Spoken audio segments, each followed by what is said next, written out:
Hello everyone, my name is What's Your Deal, and welcome to the second episode of Gear Up Agent, a guide to the various weapons and gear in Blacklight Retribution.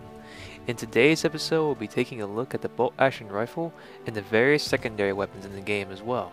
The bolt-action rifle is a very popular weapon for the simple fact that it's a sniper rifle, and everyone wants to prove how badass they are by using it. But there are some things you need to be aware of before and while you use it. So let's get things started by first taking a look at how to build a bolt-action rifle from scratch. Alright, let's look at some bolt-action rifle builds here. The first build is pretty common. Max damage with incendiary or extended mag. Vulcan R19 Rift. Barrel is the Crane GX3 Heavy. Magazine is, like I said before, either incendiary or extended mag. Scope is all personal preference. I like the Armcom ESK VL Sniper scope because of the extra zoom.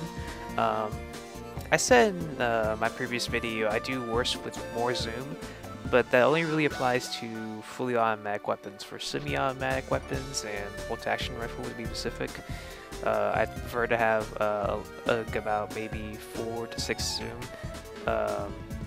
Mostly on stuff like for the sniper rifle in particular, I'd have the 6 times zoom. But for the revolver and combat rifle, for example, I prefer to have maybe 4 zoom at the most.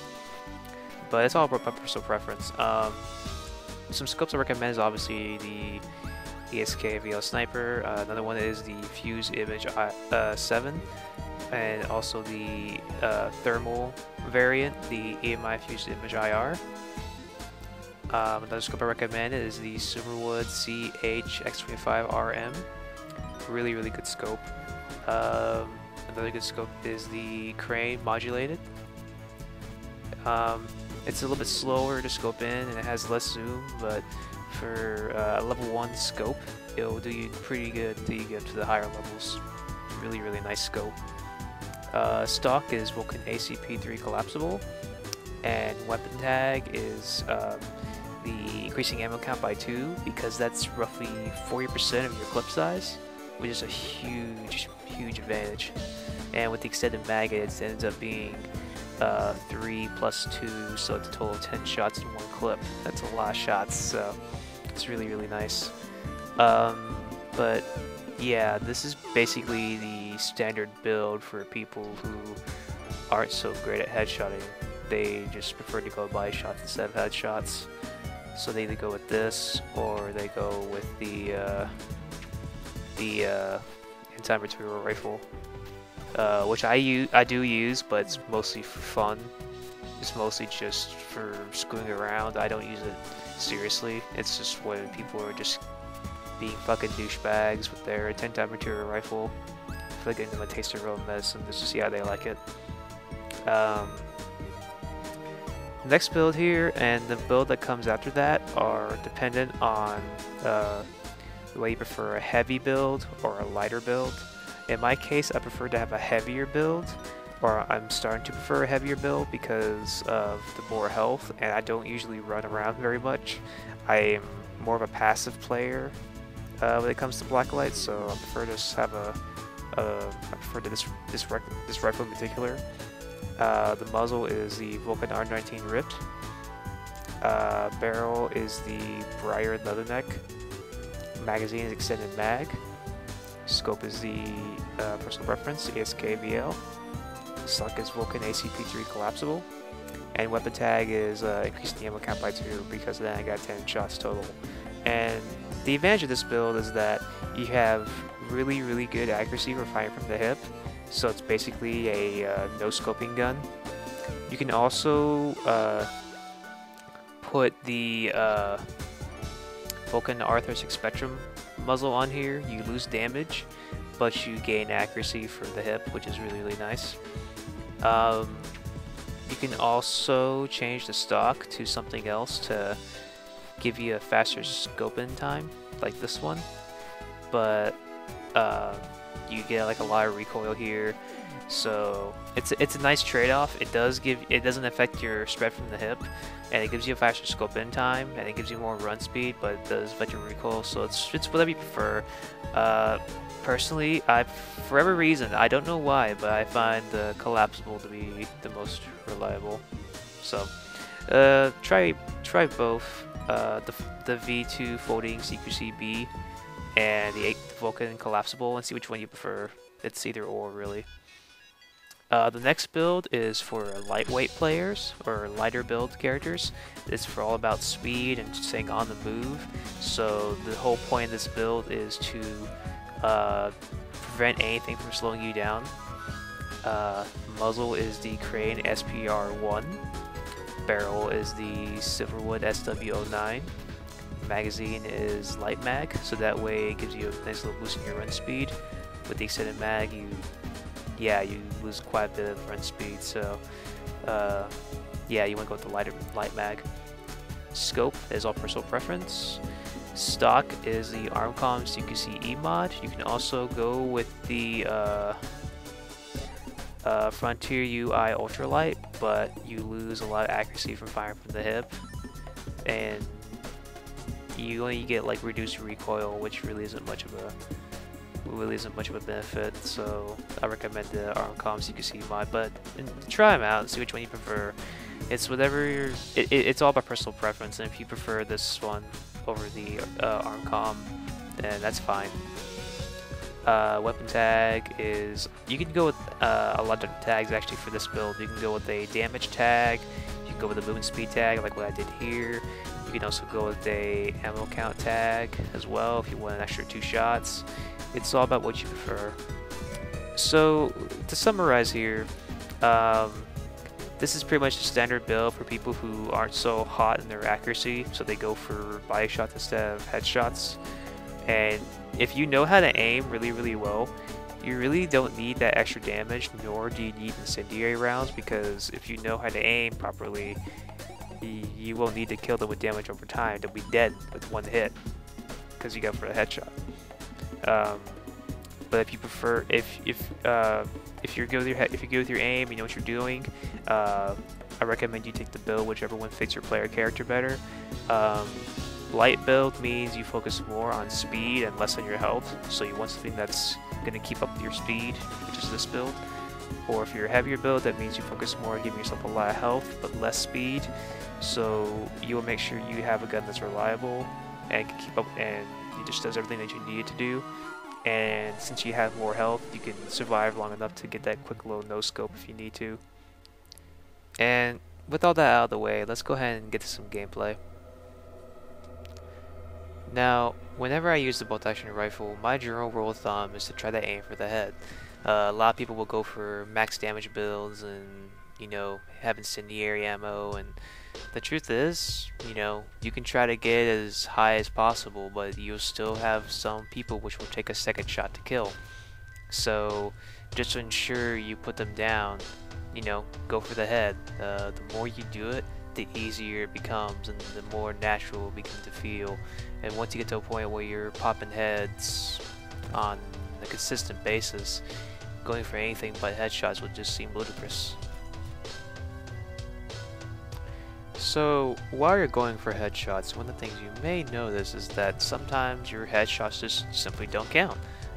This is often due to ping and latency, but one of the things that I've found to be consistent is if someone is strafing to the left, you aim slightly to the left of their head. If they're strafing to the right, aim slightly to the right.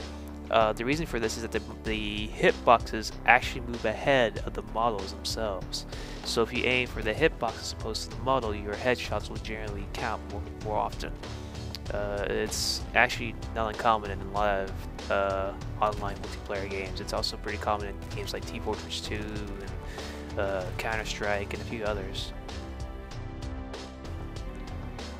Now, one of the things you want to try to do using the bolt action rifle is to try to keep track of player habits. It just makes them obviously a little more predictable and easier to kill. One of the player habits I really notice a lot is whenever someone tries to hit me, they'll often aim down their sight and they'll be, you know, relatively slow. that makes it really easy for me to get a headshot on them. They're really easy to kill, and since they don't move a lot, it's really easy to line up the shot. So just pay attention to player habits like that and use that to your advantage. Now, when it comes to counter sniping, it all comes down to who has better positioning. Now, if you're in a nice little spot with plenty of cover, you're zoomed in, ready to go, anyone who tries to take a crack at you, they're done, because it really should be very easy for you to line up those headshots. Now, if you're trying to counter snipe somebody else, and they have the cover, they have the advantage, you need to figure out, first of all, are they distracted? If they are, easy kill. Now, if they're aiming for you, dodge their shots, and then zoom in, wait for them to pop their head back out, and then kill them, because when they pop back out, it should be really easy for you to figure out where their head's gonna be. Now, let's talk about positioning for a second here. Now, when I say positioning, I mean three things. One, you want to be sure you have a lot of cover. You want to be sure that you have a lot of protection from enemy fire. And second, you want to be sure that you have a good view of the battlefield, or a good view of what's going on. And you want to make sure you can also have a good angle at which you can snipe from. That way, you know, if you can manage to peek just past the railing and manage to get a headshot, you know, hey, works out. But you also want to be sure that wherever you choose to snipe from, you want to make sure that it has a nice escape route, or it has a small chance of backfiring on you, where you get locked into a corner, or you have a possibility of being easily flanked, or something of that nature. If you choose to sit in one spot, just make sure all these things are considered. But the best way to kind of prevent this from happening is to kind of stay on the move. Be constantly moving and not be so stationary. In this example, I'm being in one spot on this particular map, but it's only because no one has really given me any trouble yet. But once they start to give me, you know, some harassment and start to come after me, I decide to move around and actually go out and change where I'm going, because if you stay cooped up in one place for too long, someone's going to try to root you out. Now, in regards to quickscoping, really the only advice I can give is that the more you do it, the easier it becomes. It's just a matter of aim and prediction. Aim obviously just improves the more you play, and prediction, it's all about your game sense, understanding how people are going to react to you when they see you. As I said before, a lot of people, when they see a sniper, they'll try to aim down their sight and kill him, but they'll be really slow and really easy to headshot. So just use that kind of knowledge to your advantage, understand player habits, and predict ahead of time what the enemy's going to do. That should make your quickscoping a little easier.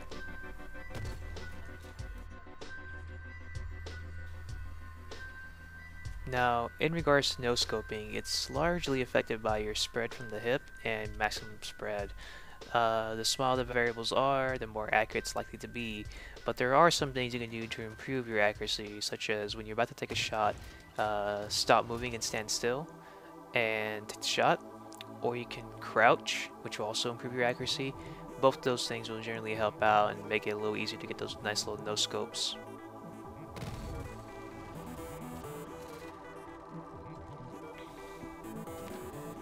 Now, as cool as quickscoping and no-scoping is, you should always keep in mind that you have a secondary weapon, and you should use it. There's a lot of secondary weapons to choose from, and they're all really powerful in their own right, but each one is specialized and they all fit very different play styles and situations. So in the interest of saving time, I'll go ahead and give you 3 recommendations for secondary weapons when using the bolt-action rifle, and I'll briefly talk about the other ones and explain what they do. Now, my first choice of secondary weapons is a revolver. It does a huge amount of damage, 125 to be exact, and you can put a scope on it, like the Crave Modulator, for example, which is what I use. This gun's basically a compact sniper rifle. I mean, from the long range, you can use it to scope and you can snipe out people, and one headshot usually kills them instantly. And up close, you can 2-shot people. 2 shots kill most people with ease. The trick to using it though is that you need to time your shots. You can't just spam it and hope to God you kill something, because otherwise the recoil will just ruin your accuracy. Take your time with each shot and you'll usually have much more better results. Now, my second choice of secondary weapons is the shotgun, and it's pretty much what you expect. It's a close range weapon, so you will make sure that you force people to fight on your terms. Either get up in their face, or they're chasing you, retreat behind a corner, and then whip back around and just blast the hell out of them. You also want to be sure that you don't aim down the sight, you just fire straight from the hip and stay on the move constantly. And you want to be sure that you get your hands on the grip and the quick reload mag. The grip will improve your accuracy, reduce recoil, and also improve your fire rate just a tad. And the quick reload mag will just reload all 8 shots in about 1.85 seconds, I believe. So obviously, you know, that's a huge advantage, and it reduced the risk of you getting caught without a full clip.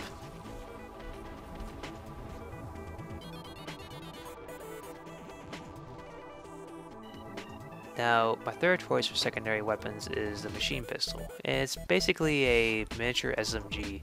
Has a lot of damage, high fire rate, but a lot of recoil. Aiming down the sight with this weapon is completely and utterly pointless. You're not going to hit anything with it. However, when it comes to aiming from the hip, yeah, you're basically going to beat every other receiver in the game. It's that powerful. Because of the high fire rate and the high damage output, your DPS is through the freaking roof. You'll basically destroy anything in close quarters combat. So while it's not great for anything beyond that, it's pretty much superior to every other receiver in the game when it comes to close quarters.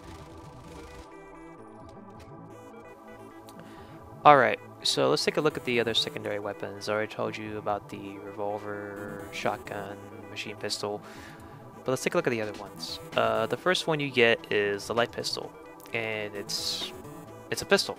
You know, it's basically just an execution weapon. It's not meant to be a replacement for your primary. It's just meant to finish off whoever you can't kill with your primary weapon for whatever reason, you run out of ammo or something else happens. It's just supposed to be a finisher, not really a replacement.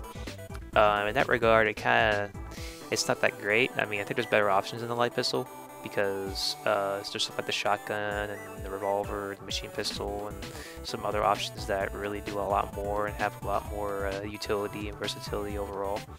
But if you prefer the light pistol, I recommend you upgrade to the heavy pistol because it does more damage and it has a higher fire rate and more range.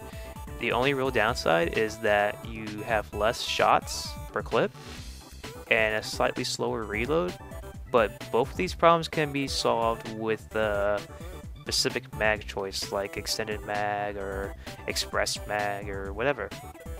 So yeah, if you like the light pistol and you feel it works for you, then I really recommend you upgrade to heavy pistol because I think you'll like it even more. The other one is the burst fire pistol, which is basically the same thing as the heavy pistol, but it has more recoil, so it's a little bit more difficult to control. Personally, I don't like burst fire weapons. I don't like a gun stopping and not firing the extra shot that I want to fire because of how it's designed. I just don't like it. I like fully automatics or semi-automatics. I can actually put out as many shots as I want to.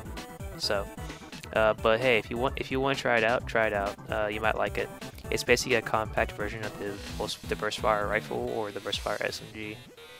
The next one is the fully automatic shotgun, and even though it says it has the same amount of damage, the fully automatic shotgun fires less pellets, so it takes a little bit more time to kill people with it. And also, even though it's fully automatic, because of the fact that it has a little bit more spread and everything else, like specifically from the hip, it's a little bit less accurate, a little bit less reliable than the regular shotgun. But try it out and see what you think. I think you'll notice a big difference though in how much damage it does and how quickly it takes to kill people with it. But if it works for you, then hey, it works for you. It's all about personal preference. So now the last one, the breech loaded pistol. This one is fully dependent on what primary weapon you're using. If you're using something like the bolt action rifle or the light machine gun, for example, those guns are a little bit more specialized, So you're going to need a little bit more reliable and more dependable secondary weapon. But if you're using a gun like the assault rifle, for example, which can do just about anything you need it to do, the breech load pistol is actually really powerful because it gives you an extra amount of utility. Let me show you what I mean. The Foish sticky round, basically it's you fire it, and when it sticks to a wall or sticks to an enemy, it explodes shortly thereafter. So it's a great crowd control tool because you can fire at a crowd of people, and you're bound to stick to someone, or you'll hit the ground and you'll damage people. It's basically a long-range grenade, really. And since it sticks to people, you can have it'll stick to someone's body, they'll freak out and they'll run back, running into their allies. And when it explodes, it'll kill more than one person. It'll kill the person it's stuck to and anyone else that's nearby. So it's a really useful tool. It's great for anti-infantry stuff. Now the next one, the immediate disadvantage with the incendiary round is that it doesn't have an explosion radius. It does not explode. So if you miss your shot, you miss your shot. However, it is very useful against hard suits, because what will happen is you shoot it, it attaches to the hard suit, and then it starts to burn the pilot out of the hard suit. It starts to burn them like a flamethrower would. So if you're really good with your shots with the breech load pistol, because it is projectile and it does require you to kind of have some amount of prediction with it. If you're really good with it, this is actually a really good option because it allows you to deal with hard suits, and it does apply its damage a little faster because it sticks to someone and it starts to burn them out. And depending on whether they're a light build or a heavy build, it'll either take less time or more time depending on what their build is. So it's a really nice option if you want to go with that. The next one is the Scattershot cartridge, and it's basically the shotgun. It just has more damage and one shot. Like, it's literally just one shot, one kill up close. So it can work with the bolt action rifle, but one shot is yeah, it kind of sucks because you gotta be at a certain distance. First of all, they have to be like within a good proximity of you, and if they're a little bit farther than that, then because it fires pellets, not all that damage is going to transfer, and you gotta wait 2 whole seconds for the damn thing to reload, and 2 whole seconds means you're basically dead. So I mean, try it out and see if you like it, but I personally don't recommend it. I mean, the only thing I can really think that would be fun with this kind of cartridge is that if you want to use the anti-material rifle with it, and you basically just have one-shot kill weapons. I mean, that's pretty much what I think of it, but the whole deal is that with any secondary weapon, you just want to try them out and see what fits your personal playstyle, what works for you, and if it works, it works. You know, that's what you really need to focus on, is what makes you the most efficient. So, just try them all out and see what you think. Alright, so let's recap what we talked about today. We talked about the bolt action rifle and how to properly build one from scratch. We talked about the advantages of aiming for the head as opposed to aiming for body shots. We talked about how the hitboxes move ahead of the model, so you need to compensate for that. We talked about player habits and trying to get a feel for what people are going to do, predicting what they're going to do ahead of time. We talked about counter sniping and how to deal with enemy snipers. We talked about things you should be taking into account when picking a place to snipe from. And we talked about quick scoping and no scoping, and when those fail, talked about secondary weapons and which one you should use and what they're good at. Really with the bolt action rifle, it's all about, you know, just having decent aim. You just want to practice, get used to sticking with one sensitivity and one sensitivity only. Don't change it too much. The more you change your sensitivity, the more it messes up your muscle memory, which will cause your aim to be off. You want to get used to predicting what the enemy is going to do. You want to also be sure you have a good feel for each map and have a good idea of where the most popular sniping spots are, where the most popular flanking routes are, and all that general stuff. So yeah, bolt action rifle is pretty simple to understand. It's just a sniper rifle, but don't just, you know, dumb it down and use just a maximum damage build with incendiary rounds. There's a lot more you can do with the bolt action rifle if you really take the time to master it. And with that said, let's go ahead and end this episode. Thanks for watching, and I will see you next time.